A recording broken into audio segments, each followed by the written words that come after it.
সমুদ্র সৈকত ঘুরতে কার না ভালো লাগে। আর এই সমুদ্র সৈকত ঘোরার কথা ভাবলেই সবার প্রথমে মাথায় আসে কিন্তু দীঘারই কথা।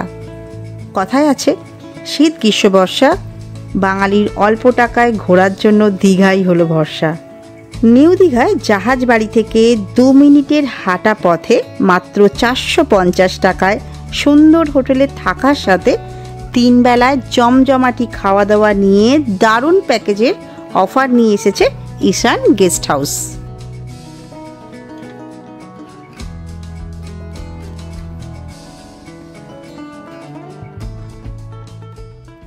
হ্যালো বন্ধুরা, আমি টুম্পা আর তোমরা দেখছো আমারই চ্যানেল সাথে পাঁচ ফোড়ন। কেমন আছো সবাই? গরমটা প্রচুর পড়েছে। গরম পড়ার সাথে সাথে আমার ছেলে স্কুলের সামার ভ্যাকেশনও পড়ে গেছে। আর ছুটি পড়া মানে কোথাও তো একটা ঘুরতে যেতেই হবে। যেমনটা তোমাদেরকে আমি বলি সবসময় যে ঘোরাটা তো আমাদের বাঙালিদের একদম রক্তে রয়েছে। তো আজকে হচ্ছে মাসের 20 তারিখ। 20 তারিখ মানে বুঝতেই পারছো, আমাদের মতন যারা মিডল ক্লাস ফ্যামিলিতে বিলং করি আমরা, তাদের কম বেশি তো হাত টান থেকেই যায়। আমি আজকে এমন একটা হোটেলের সন্ধান দিতে এসেছি যেখানে থাকা খাওয়া নিয়ে মাত্র 450 টাকা, মাত্র 450 টাকা প্রতিজন। কি শুনে কি অবাক লাগছেন? একদমই নয়, আমিও কিন্তু অবাক হয়েছিলাম। কিন্তু সত্যি আজকের ডেটে দাঁড়িয়ে এক প্লেট বিরিয়ানির দামই কোনো ভালো জায়গায় খেতে গেলে 450 টাকা পড়ে। সেই জায়গায় দাঁড়িয়ে আজকের ডেটে এখানেই থাকা খাওয়া নিয়ে 450 টাকা। হ্যাঁ, এবার সবার ভাবতেই পারো তোমরা যে কি এমন জিনিস, কি খাওয়া দাওয়া দেবে, সেরকমই হয়তো লেভেলের খাওয়া দাওয়া দেবে, সেরকম লেভেলই হয়তো থাকার জায়গা দেবে না। সব কিছু তোমাদের ডিটেলসে দেখাবো। চলো সবার প্রথমে আমরা কি রুমে রয়েছে সেই রুমটা দেখাই। তারপর এখানে কিন্তু সকালবেলার ব্রেকফাস্ট, দুপুরের লাঞ্চ আর রাতের ডিনার তিনটেই কিন্তু এরা প্রোভাইড করছে। তো চলো আর কথা বাড়াবো না, এবার শুধু তোমাদেরকে দেখাবো। এই হচ্ছে ঈশান গেস্ট হাউস। আর এই দিকে দেখতে পাচ্ছ, এদিকে হেঁটে গেলে হচ্ছে জাহাজ বাড়ি, আর 5 থেকে 7 মিনিট লাগবে সমুদ্র। আর এদিকে হচ্ছে হেলিপ্যাড গ্রাউন্ড। তো চলো এবার আমরা হোটেলে ঢুকি।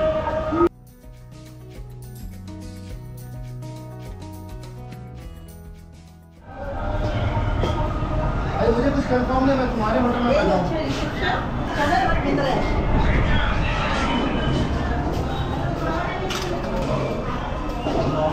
আর এই হচ্ছে পুরো ডাইনিং হল, বিশাল বড়। আর এখানে ডিনার লাঞ্চ ব্রেকফাস্ট সব কিছু করতে পারবে। তো চলো এবার রুমটা দেখিয়ে দিই। এই হচ্ছে আমাদের রুম, 101 নম্বর রুম হচ্ছে আমাদের। রুমটা বেশ বড়, বেডটাও বেশ বড়, 3 জন অ্যাডাল্ট খুব ভালো মতন শুতে পারবে। রুমে ঢুকতেই এখানে রয়েছে একটা মিরর, এই যে এখানে রয়েছে জামা কাপড় রাখা, লাগেজ রাখার জন্য একটা আলমারি, এদিকে রয়েছে টিভি। আর সেরকমভাবে কিছু নেই, এখানে রয়েছে একটা সেন্টার টেবিল, আর এদিকে একটা চেয়ার রয়েছে, এখানে একটা জানলা রয়েছে, আর এখানে রয়েছে একখানা ব্যালকনি, ছোট্ট একটা ব্যালকনি। বাইরের দিকে ভিউ হচ্ছে এইরকম।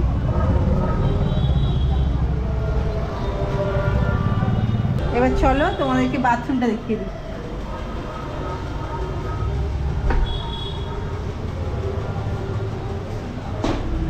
এই হচ্ছে বাথরুম, কোমোড, গিজার, বালতি, এদিকে বেসিন, এদিকে মিরর, এখানে শাওয়ার, সব কিছুই রয়েছে। রুম তো তোমাদেরকে দেখিয়ে দিলাম।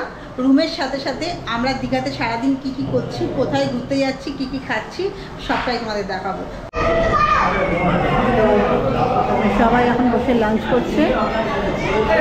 ডাইনিং এরিয়া পুরো ভর্তি, মানে একটা টেবিলও খালি নেই। তাই আমরা বলে দিলাম যে আমাদেরকে রুমেতেই খাবারটা দিয়ে দিতে। তো আমরা রুমেতেই খাবো। চলো, তো যেমনটা বললাম রুমে চলে এসেছি, আর রুমে তার সাথে সাথেই খাবার দিয়ে গেল। খাবারে কি কি আছে চলো দেখিয়ে দিই। এই হচ্ছে আজকে আমাদের দুপুরের খাবার। প্রথমেই আছে বেগুন ভাজা, এখানে আছে ডাল, এখানে আছে পাঁচমেশনি একটা তরকারি, এখানে আছে চাটনি, এখানে পাঁপড়, আর এখানে আছে মাছ। বুঝতে পারছো 450 টাকায় দুপুরবেলার মাছও দিচ্ছে। তো চলো এবার খাওয়া দাওয়া করে তারপর তোমাদের জানাচ্ছি এখানকার খাওয়া দাওয়ার টেস্ট কেমন। খাওয়া দাওয়া কমপ্লিট করে একদম বিছানায় বসেই গেছি, বিছানা থেকে নামিই নি খাওয়ার সময়। যাই হোক বিছানা দিয়ে আজকে খেলাম, কারণ নিচে যেমনটা বললাম প্রচুর ভিড় ছিল, তার জন্য। খাওয়া দাওয়ার কথা তোমাদের কী বলি, সত্যি কথা বলতে ভাবিনি যে এতটা ভালো খাওয়া দাওয়া হবে।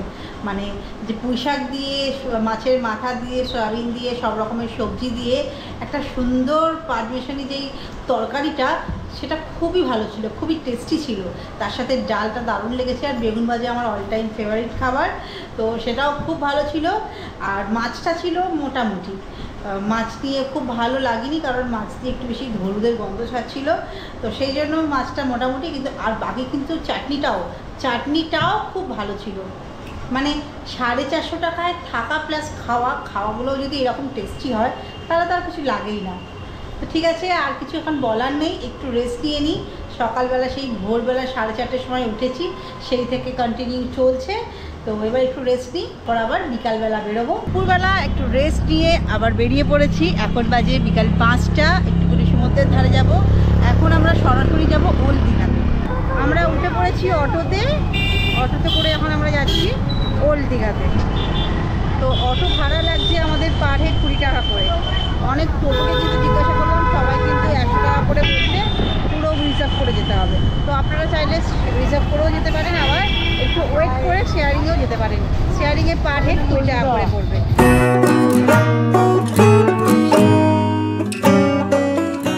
চলে এলাম আমরা ওল্ড দীঘা সি বিচে। অনেক ভিড়, চলো দেখো।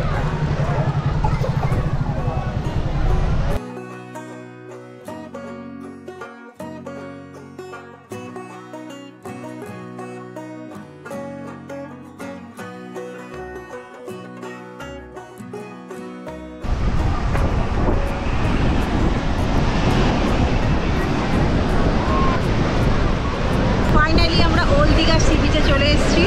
দারুণ লাগছে, সমুদ্রের ধারে এত সুন্দর মিষ্টি হাওয়া, আর এই ঢেউ। পুরীর সাথে দীঘার কোনো তুলনা হয় না, কিন্তু তাও বাড়ির সামনে হুট করে প্ল্যান করে চলে আসার জন্য দীঘা কিন্তু দারুণ একটা জায়গা।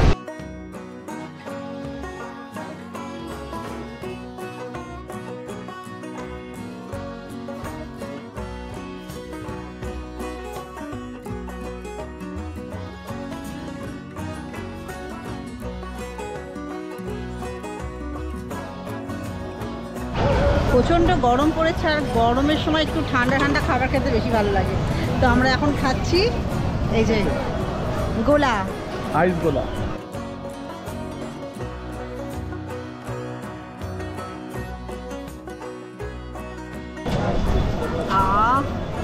ভালো লাগে, দারুণ টেস্টি। আমি এই যে গোলাটা খাচ্ছি, এটার দাম হচ্ছে 20 টাকা। গোলা খেয়ে এবার একটু সমুদ্রের ধারে এসে বসলাম। দারুণ লাগছে, ঠান্ডা ঠান্ডা হাওয়া, আর এই যে সমুদ্রের ঢেউ। এখন এই সমুদ্রে ঢেউ উঠছে না, আমাদের ছাই বড় ঢেউ আছে, পুরো ছিটকে আসবে না। জলটা অনেক কাছে চলে আসে বড় ঢেউ হলে, তাই তো? হ্যাঁ হ্যাঁ, বড় একটা ঢেউ, বড়।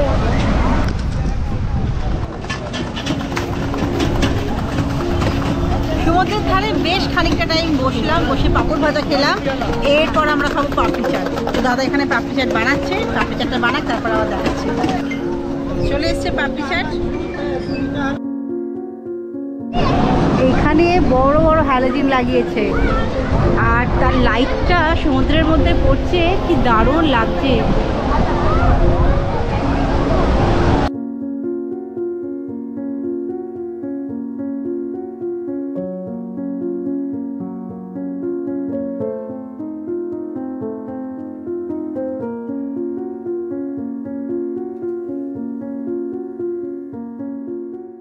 দীঘা থেকে ঘুরে সরাসরি চলে এসেছি হোটেলে চলে এসে একদম ড্রেস চেঞ্জ করে সরাসরি চলে এলাম ডাইনিং হলে। এখানে এবার আমরা রাতে ডিনারটা কমপ্লিট করব। এখানে ডিনারে কিন্তু একটা মজার ব্যাপার হচ্ছে, এখানে আপনারা ভাত রুটি মিশিয়ে নিতে পারেন। মানে যদি কেউ চাইছেন আপনারা ভাত খেতে, শুধু ভাতও খেতে পারেন, যদি চাইছেন রুটি খেতে রুটিও খেতে পারেন, আর যদি চান আপনারা ভাত রুটি দুটো মিশিয়ে খাবেন, সেটাও খেতে পারেন। আর তার সাথেও রয়েছে, যারা ভাত রুটি ছাড়া অন্য কিছু খেতে চাইছেন তাদের জন্য রয়েছে বিরিয়ানি। মানে আপনারা বিরিয়ানিও খেতে পারেন, তার জন্য আগে থেকে বলে দিতে হবে। তো আমি নিয়ে নিচ্ছি আজকে রাতে ডিনারে বিরিয়ানি, আর আমার হাজব্যান্ড নিয়ে নিয়েছে রুটি। তো দুটোই আপনাদেরকে দেখাচ্ছি। চলে এসছে এই যে, এখানে হচ্ছে বিরিয়ানি, চিকেন বিরিয়ানি। এই হচ্ছে বিরিয়ানির চিকেন, একদম একটা আলুও রয়েছে। আর এখানে নিয়ে নিয়েছে রুটি আমার হাজবেন্ড, আর এখানে নিয়েছে চিকেনের ঝোল, পাতলা চিকেনের ঝোল।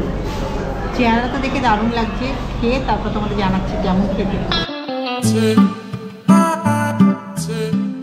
খাওয়া দাওয়া করে রুমে চলে এলাম, এবার আর কিছু করার নেই, ঘুমানোর পালা। বলে দিই কেমন হয়েছে রাতের ডিনারটা আমাদের, খুবই ভালো। মানে 450 টাকায় বিরিয়ানি, রুটি, চিকেন এইসব, সত্যি সেই তুলনামূলক, মানে টাকা অনুযায়ী যদি টাকার দিকে তাকিয়ে যদি আমরা বিচার করি তাহলে বলবো একদম 100 দেওয়ার মতন। চিকেনের ঝোলটা খুব ভালো হয়েছে, তার সাথে রুটি খুবই ভালো লাগছিলো। আর বিরিয়ানিটা কি বলবো, বিরিয়ানি 100-এ আমি 70 দেবো। যদি টাকা হিসাব করে যদি বিরিয়ানি বিচার করি তাহলে কিন্তু আমি 100-এ 100 দেবো। যাদের মনে হচ্ছে যে কম খরচায় দীঘা ঘুরবো, তো ঈশান গেস্ট হাউস কিন্তু 1-2 দিনের জন্য দারুণ একটা ঠিকানা হতে পারে আপনাদের। তো আর কিছু বলার নেই, আপাতত এবার ঘুমিয়ে পড়বো, আবার আপনাদের সাথে দেখা করছি কালকে সকালে। তো আজকের মতন গুড নাইট, গুড মর্নিং। এখন বাজে সকাল 7:30, আর আমরা চলে এসেছি ঘুম থেকে উঠে একটু সমুদ্রের ধারে। রাত্রিবেলা কিন্তু প্রচণ্ড বৃষ্টি হয়েছে, আবার এখন যেমন ওই রোদ তাকাতে পারছি না। আসতেই একটু ছায়া ছায়া ছিল, কিন্তু বিচের সামনে আসতেই পুরো রোদ, প্রচুর ভিড়টা একবার দেখো, পুরো বিচ পুরো ভরা। সমুদ্রের ধারে এতটাই ভিড় ছিল আর এতটাই গরম লাগছিল, তাই একটুখানি থেকেই আমরা হোটেলে চলে এলাম। সব ব্রেকফাস্টের ভিড়, যেমন দেখালাম বাইরেটার ভিড় কিরকম, মানে ডাইনিং হলের ভিড় কি সাংঘাতিক। তো ওখানে কোনো সিট নেই, যার জন্য আমরা দুপুরবেলাতেও কালকে খেয়েছিলাম রুমেতে, আর আজকে ব্রেকফাস্টও করছি রুমেতে। দেখো কি দিয়েছে, এখানে দিয়েছে ঘুগনি, আর এখানে দিয়েছে লুচি, আর তার সাথে নিয়ে নিয়েছিলাম ডিম টোস্ট। আমরা যেহেতু দুজন ছিলাম তাই দুরকম আলাদা আলাদা ব্রেকফাস্ট নিয়েছিলাম। খেয়ে নিই তারপর কথা বলছি। তো ব্রেকফাস্ট কমপ্লিট করে তো চলে এলাম। এবার বলি, কালকে যে দুপুর থেকে আজকে সকাল পর্যন্ত যে খাওয়া দাওয়াগুলো আমি করলাম, আপনাদেরকে সবাইকে দেখালাম, এখানে থাকলাম, সবটাই প্রথম থেকে কিন্তু আমি বলে আসছি যে পার হেড কিন্তু এই ঈশান গেস্ট হাউসে 450 টাকা করে। আমি কি ঠিক বলছি কি ভুল বলছি, কারণ আমি ভিডিও করে এখান থেকে চেক আউট করে বেরিয়ে যাব, আমাকে কিন্তু আপনারা আর পাবেন না। কিন্তু যাকে পাবেন তার আমি আপনাদের সঙ্গে কথা বলিয়ে দিচ্ছি, সে আপনাদেরকে ডিটেলসে বলে দেবে যে এখানে এলে আমি যা যা পরিষেবা এখানে পেয়েছি আপনারা সেই পরিষেবা পাবেন কি পাবেন না, তার গ্যারেন্টি কিন্তু আমাদের যে ওনার দাদা সে দেবে। তো দাদা, হ্যাঁ, এই যে দাদা আপনার নামটা বলে দিন। আমার নাম আসফাক। আচ্ছা দাদা, আপনি বলুন, আমি যে কালকে সকাল থেকে এখানে এসেছি, আজকে ব্রেকফাস্ট পর্যন্ত করলাম, যা খাওয়া দাওয়া করলাম, আমাকে আপনারা যা যা খাবার দাওয়া দিয়েছেন সেই খাবার দাবার কি আমার ভিউয়ার্স লোক যারা আসবে তারা কি সেম পাবে? সেম মানে দেখুন, আমাদের চেষ্টা থাকবে আমাদের ডিলিং টু কাস্টমারকে নিয়ে, গেস্টকে নিয়ে, তো আমাদের চেষ্টা সবসময় যেন থাকে, মানে এমন নেই যে এই কাস্টমার আমার জন্য আলাদা, ওই কাস্টমার আলাদা, সবাই সেম। চেষ্টা করে ভালো থেকে ভালো পরিষেবা সবাইকে। মানে আপনি আমার হোটেলে এসি রুমে থাকুন বা নন এসি রুমে থাকুন, 4 বেডে থাকুন বা সিঙ্গেলে থাকুন, আমার চেষ্টা থাকে ভালো থেকে ভালো পরিষেবা দেওয়া, কারণ আপনাদেরকে নিয়ে আমাদের ব্যবসা। আপনার ছাড়া দীঘা কিছু নেই। আমি কি, আমাদের হোটেল একটা সামান্য, দীঘা কিছু নেই, দীঘায় কোনো পর্যটক এলাকা কিছু নেই। তো ওই জন্য আমাদের চেষ্টা থাকে ভালো থেকে ভালো পরিষেবা দেওয়ার। আমাদের নিউ দীঘা জাহাজ বাড়ির কাছে ঈশান গেস্ট হাউস, আমাদের নন এসি স্টার্টিং রয়েছে 450 টাকা থেকে, 450 টাকা থেকে নন এসি স্টার্টিং রয়েছে। 450 পার হেডে 3 বেলা খাওয়া প্লাস থাকা নন এসি রুম, আর এসি রুম রয়েছে 600 টাকা থেকে per head, fooding plus lodging, খাওয়া দাওয়া থাকা 600 টাকা মাথা পিছু। এবার আপনারা 450 টাকায় পেয়ে যাবেন। সকালে ব্রেকফাস্ট থাকবে পুরি সবজি, না হলে ডিম টোস্ট, না হলে বাটার টোস্ট। দুপুরে থাকবে মাছের মিল, মাছ ডাল সবজি সালাড পাঁপড় চাটনি, মাছ না খেলে ডিম, ডিম না খেলে ভেজ। রাত্রে থাকবে চিকেন রুটি, চিকেন থালি, চিকেন বিরিয়ানি, মাছের মিল, ডিমের মিল, সবজি মিল, তড়কা রুটি, রুটি সবজি, যেটা ইচ্ছা আপনি খেতে পারেন আর কি। তারপরে আমাদের ফুডিং ছাড়া আপনার সিস্টেম আছে, নন এসি স্টার্টিং রয়েছে 400 টাকা থেকে। মানে যা যা আমি খাওয়া দাওয়া পেয়েছি, যা যা খাবার আপনারা আমাকে দিয়েছেন সেই সব খাবারগুলি আপনাদের পাবে, তাই তো? তার মানে যেটা আমি বললাম যে পার হেড কিন্তু 450 টাকা করে হলে এই খাওয়া দাওয়াগুলো কিন্তু পাবেন। আরো অনেক কিছু ফ্যাসিলিটি আছে, এটা দাদা বলে দিচ্ছে, শুনে নিন। এবার আপনার যেমন আপনার স্টার্টিং 450 টাকা থেকে, ওটা আপনার সিজনে একটু বেড়ে যায়, মানে যখন আপনার ঈদের সময় বেড়ে যায়, দুর্গাপুজোর সময় বেড়ে যায়, কালী পুজোর সময় বেড়ে যায়। তার মানে হচ্ছে আমি যে 450 টাকা এখন এসেছি, মানে এই সময় যদি আসি, এটা তো কোনো সিজন টাইম নয়, তাহলে পাবে স্পেশাল, মানে দুর্গা পুজো, কালী পুজো, ছুটির সময় যখন ভিড় বেড়ে যায় তখন রেটটা একটু বেড়ে যায়। সেটা কত হবে? ওটা আপনি আমাকে ফোন করুন, আমি আপনাকে রেট বলবো। দেখুন আপনার এমন এই যে আপনাকে নিতেই হবে। আপনি আমার সঙ্গে কথা বলবেন, আপনার রুম বা লোকেশন বা রুমের কোয়ালিটি সব কিছু যদি আপনার ভালো লাগে আমি রেট বলবো, আপনি ভালো লাগলে আপনি অ্যাডভান্স করবেন, আমরা বিল করে পাঠাবো, বুকিং হয়ে যাবে। আচ্ছা, এবার ওটা ভেরি করে কোন সিজনে আপনি আসছেন, আপনি আমার সঙ্গে কথা বলবেন, আমরা বলে দেবো আপনি কত আর রেট মানে পাবেন। শনিবার রবিবার দিনও যদি আসে, শনিবার নর্মাল দিনে এই রেট থাকে, ম্যাক্সিমাম এই রেটই থাকে। মানে ফোন করে আসতে ফোন হবে। করে আসুন, মানে booking করে আসুন, এখানে ticket যদি পাবেন। অন স্পট এসে যদি বুকিং তোমরা করো, তাহলে যদি 450 টাকা না হয় তাহলে কিন্তু দোষ দিও না। দাদা কিন্তু বারবার বলে দিচ্ছে যে ফোন করে বুকিং করে তারপর আসতে। একদম একদম। আর আমাদের কোনো ফ্রড নেই, মানে আমাদের 820খানা ভিডিও সব জায়গায় আমি আছি। আমাদের দুটো নাম্বার রয়েছে 7872047019, আর একটা নাম্বার রয়েছে 7407199943। এই দুটো নাম্বার মানে যদি বিল্ডিং আছে এই দুটো নাম্বার সারা জীবন থাকবে, আর মানে চেঞ্জ করে পারবে। মানে এই যে দুটো নাম্বার আমি স্ক্রিনে দিয়ে দিচ্ছি, দাদা যে নাম্বারগুলো বললো এই নাম্বারেই কিন্তু ফোন করে বুকিং করে তারপর আসবেন। কারণ এখন প্রচুর ফ্রড হচ্ছে সব জায়গায়, কিন্তু এই প্রবলেমটা হচ্ছে যে আমি বুকিং করে টাকা অ্যাডভান্স করেছি, কিন্তু হোটেল মালিক যখন বলছে না আমার কাছে তো কোনো অ্যাডভান্স আসেনি, তো সেই জন্য বলছি দাদা যে নাম্বারটা বললো, আমি যে স্ক্রিনে নাম্বারটা দিয়েছি এই নাম্বারেই কিন্তু ফোন করে বুকিং করে আসবেন। দাদা আপনার হোটেলে যে আসবে তো কি কি ফ্যাসিলিটি পাবে এখানে? ফ্যাসিলিটি রয়েছে দেখুন, আমাদের খাবার জল ফ্রি রয়েছে, রুম সার্ভিস ফ্রি রয়েছে, ফ্রি ওয়াইফাই রয়েছে, তারপরে আমাদের ফ্রি পার্কিং রয়েছে, কারেন্ট চলে গেলে জেনারেটর পরিষেবা রয়েছে। আমাদের হোটেল থেকে সমুদ্র দূরত্ব 4 থেকে 5 মিনিট পায়ে হেঁটে। ছাদ থেকে এখন নতুন জগন্নাথ মন্দির হয়েছে, ওটা আপনার ছাদ থেকে দেখতে পাবেন আপনি। এখান থেকে হেঁটে 12-15 মিনিট লাগে, টোটো করলে 4-5 মিনিট মতো লাগবে। আর আমাদের হোটেল থেকে কাছাকাছি রয়েছে অমরাবতী পার্ক, কাজলদিঘি পার্ক, ঢেউ সাগর, জাহাজ বাড়ি, 7D শো। আপনার সাইট সিন করান? সাইট সিন মানে দেখুন, সাইট সিন মানে আমাদের এখান থেকে ওয়াকিং ডিস্টেন্স আর কি। এবার কেউ যদি টোটো করে যেতে চায়, আমাদের হোটেল বাইরে অ্যাভেলেবেল টোটো আছে, কথা বলুন, যতটা বার্গেনিং করতে পারেন করুন, না করে আপনারা যেতে কি পারেন। এরকম ব্যবস্থা করে দেন? হ্যাঁ, আপনি যদি বলেন আমরা ব্যবস্থা করে আপনাদের কি দেব। প্যাকেজ থাকে এরকম? প্যাকেজ থাকে না, Sightseeing এর? মানে সাইড কোনো প্যাকেজ থাকে না, আপনি এসে বললে আমরা টোটো বলতে কথা বলে দেবো। আমরা হেল্প করে দিই। হ্যাঁ হ্যাঁ হ্যাঁ হ্যাঁ, আমার যদি যতটা আমরা পারবো আপনাকে করে দেবো, কোনো সমস্যা আসবে না। মানে সত্যি দীঘা এলে ঈশান গেস্ট হাউসে এসে থাকলে কোনো রকম সমস্যা কিন্তু হবে না, সব রকমের ব্যবস্থা কিন্তু দাদা নিজে দাঁড়িয়ে থেকে করে দেবে বলছে। তো আমার তো খুবই ভালো লাগলো, আমি একটা দিন এখানে কাটালাম, আর এখানকার স্টাফেদের বিহেভিয়ার খুবই ভালো, খুবই ভালো। তো আমার আর কিছু বলার নেই। এই একটা দিন আমি ঈশান গেস্ট হাউসে প্রচুর ভিডিও দেখেছিলাম, আমারও খুব ইচ্ছা হয়েছিল যেখানে এসে একটু দিন থাকি। যে 450 টাকা কী করে ভাই, একটা বিরিয়ানি হয় না 450 টাকায়? ভালো জায়গায় যদি বিরিয়ানি খেতে যাই, তো এখানে এসে 3 বেলার খাওয়া দাওয়া, আর সত্যি খাওয়া দাওয়া খুবই ভালো। চিকেনের পিসগুলো তোমাদের কালকে দেখিয়েছি যে যা হোক কিন্তু পিস দিচ্ছে না, ভালো পিসই দিচ্ছে। আর বিরিয়ানিরও দেখালাম, বেশ বড় একটা লেগ পিস, যেটা আমার খুবই পছন্দের ছিল, সেটাই আমি পেয়েছি। তোমরাও তোমাদের পছন্দের মতন সব কিছু এখানে পেয়ে যাবে আমি আশা করছি, কারণ সত্যি এখানে এসে আমি যা যা পরিষেবা পেয়েছি তোমরাও সেটা পাবে। তো আজকে আর আমার কিছু বলা নেই, ভিডিওটা আমি আজকে এখানেই শেষ করছি। আমার ঈশান গেস্ট হাউসের ভিডিও তোমাদের কার কেমন লাগলো প্লিজ কমেন্ট করে জানাও। যদি ভালো লাগে তাহলে একটা লাইক করে দাও, আর যারা চ্যানেলটাকে সাবস্ক্রাইব করোনি প্লিজ চ্যানেলটাকে সাবস্ক্রাইব করে দাও, পাশে থাকা বেল আইকনটা টাচ করে অল প্রেস করে দাও, যাতে আমার দেওয়া ভিডিও নোটিফিকেশন সবার আগে তোমাদের কাছে আসে। তো আজকের মতন টাটা।